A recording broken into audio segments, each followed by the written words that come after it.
Welcome back to the Now Morning Show. Just shy of 15 minutes to the hour of 7 o'clock, and we continue to celebrate our collaboration with the Art Society of Trinidad and Tobago with artist Ariel Francis. Ariel, good morning and welcome. Morning. Nice to be here.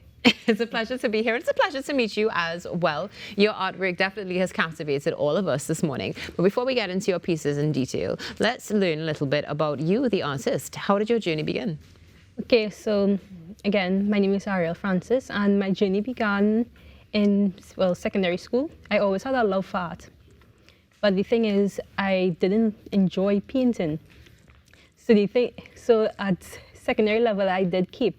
So I can remember my art teacher was saying, in order for you to pass my CAPE exam, it's important for you to go into painting. And what was funny is that every day she would come by the classroom and look for me, and I always used to be hiding because I didn't like painting at all. But then something told me, Ariel, buy the materials, go home and just give it a try. Mm-hmm. So I did that day, and then when I went home, I started painting. And then after that, I can't stop. So I fell in love with it, and then I furthered at UE. And what was really interesting, when I went to my class, she was my lecturer. There sitting like full circle. What was her first remark to you when she saw you in the class then? We both were shocked. I can imagine. Now, granted that you're saying that it would have been from secondary school and you didn't like painting, what was the preferred medium before? Color pencils and pencils. Okay. But it was always landscapes and scenery still, but just different. And still life pieces. Okay. In that case, we appreciate this. We do, definitely. Now, one of the things that we spoke about briefly off air is the fact that you do use other elements as well. How did that come about? Is it something that you perhaps wanted to work with to really sort of appease your slight dislike of painting, for want of a better expression? Yes, and especially when working with the paints, I wanted to help people. I wanted to help people to interact with my pieces. Mm-hmm. So the thing is, in order for people to capture my work, I needed to to experiment. So I tend to experiment with tissues, glue, in order to create my rocks, because I want to capture my audience. Mm-hmm. Good job. Yeah. Well done.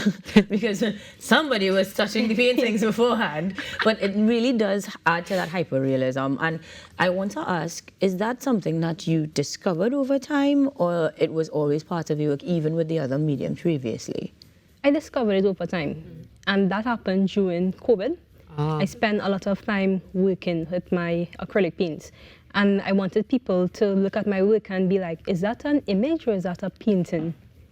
Well, you definitely achieved that, yeah, for sure. Now, how important is it to you when it comes to representing Trinidad and Tobago? Because we see this entire suite that we have on set this morning are all places that we all know. Well, I can't say we all know, because there was some I was like, oh, this here, nice.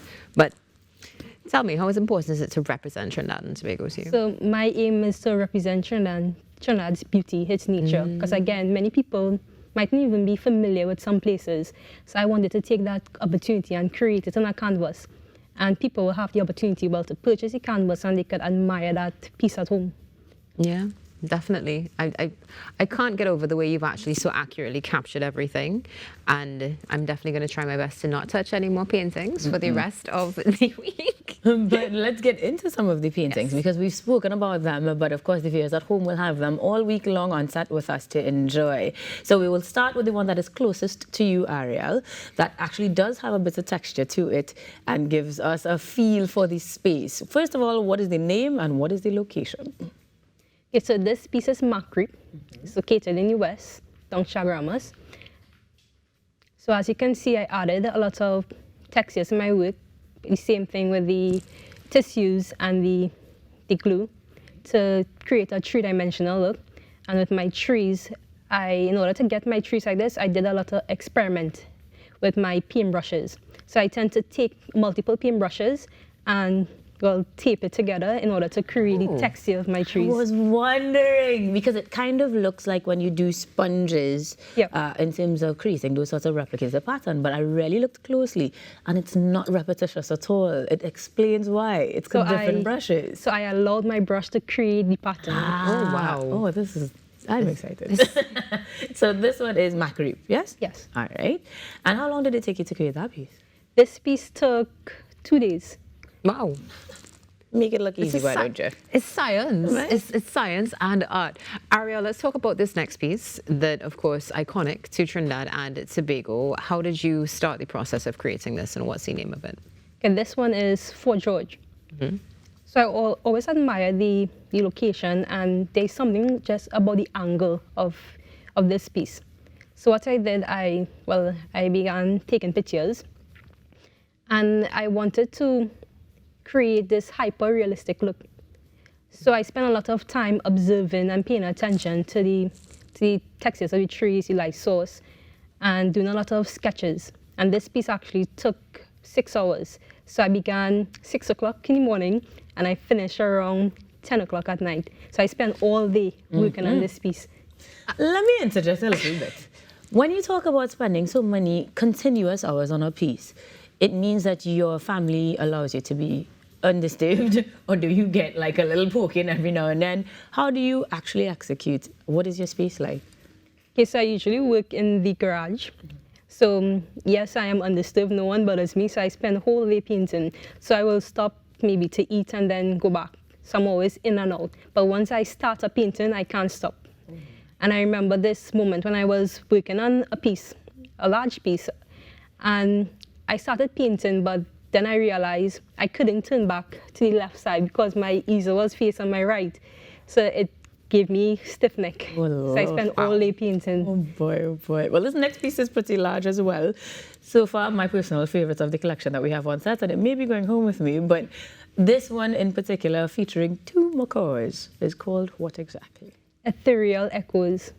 Why is that? So I wanted to create this delicate look, a dreamlike feeling. And you know, when the macaws, when they make their noise, it's like an echo. So I wanted to merge the two.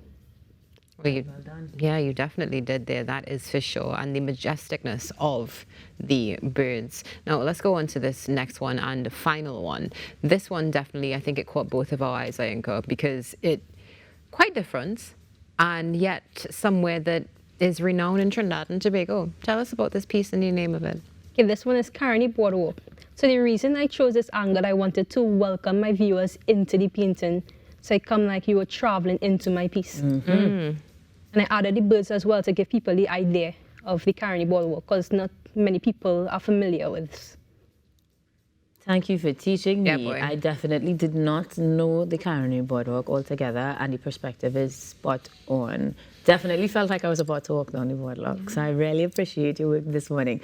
Truly embodying your goal of transporting persons to the spaces within the region, but also making our set heavenly for the rest of the week. Thank you so much, Ariel. Welcome. Now, if somebody is thinking about getting into art and perhaps don't necessarily have as much skills as you do, any advice, especially as you hated painting and now you can't stop once you start? You need to trust yourself and trust the process and do what you love, because I told myself whatever I am pursuing, it needs to be what I love. So yes, it might be struggling, but the key is to practice and keep practicing, and you will get better. I like that. All right, Olive. Confidence is everything. I am an artist next week. Thank you, Ariel. Thank you so much. Where can we get more information about you, see your work, and do you have any exhibitions coming up? I don't have any exhibition coming up right now, but you can always find my page, Ariel Francis, and it will directly straight to whether Facebook, or you can even Google it and you will see Ariel Francis. And it will directly straight to where I usually sell my work as well. And do you do commission pieces as well? No, I tend to stray away from the commission because I enjoy painting what I love, what I enjoy. And when I share it, others will fall in love with it. So. I love that for you. Yeah, I know. I It's really like, no. do. It's like no commissions. Take what you get, because I like it. And we love what you have on set this morning. Thank you so much. And thank you for loaning it to us for the week. We're going to be enjoying it. I will probably touch your painting again, but now that we've spoken, you have shared that that is the aim, for people to interact with it. So we'll definitely do that as well. Yes. Ariel, have an excellent day. Thank I'm you. looking forward to seeing more from you. Ariel Francis with us this morning on the Now Morning Show with some beautiful artwork that you can enjoy all week. Stay tuned. There's more coming up after this break.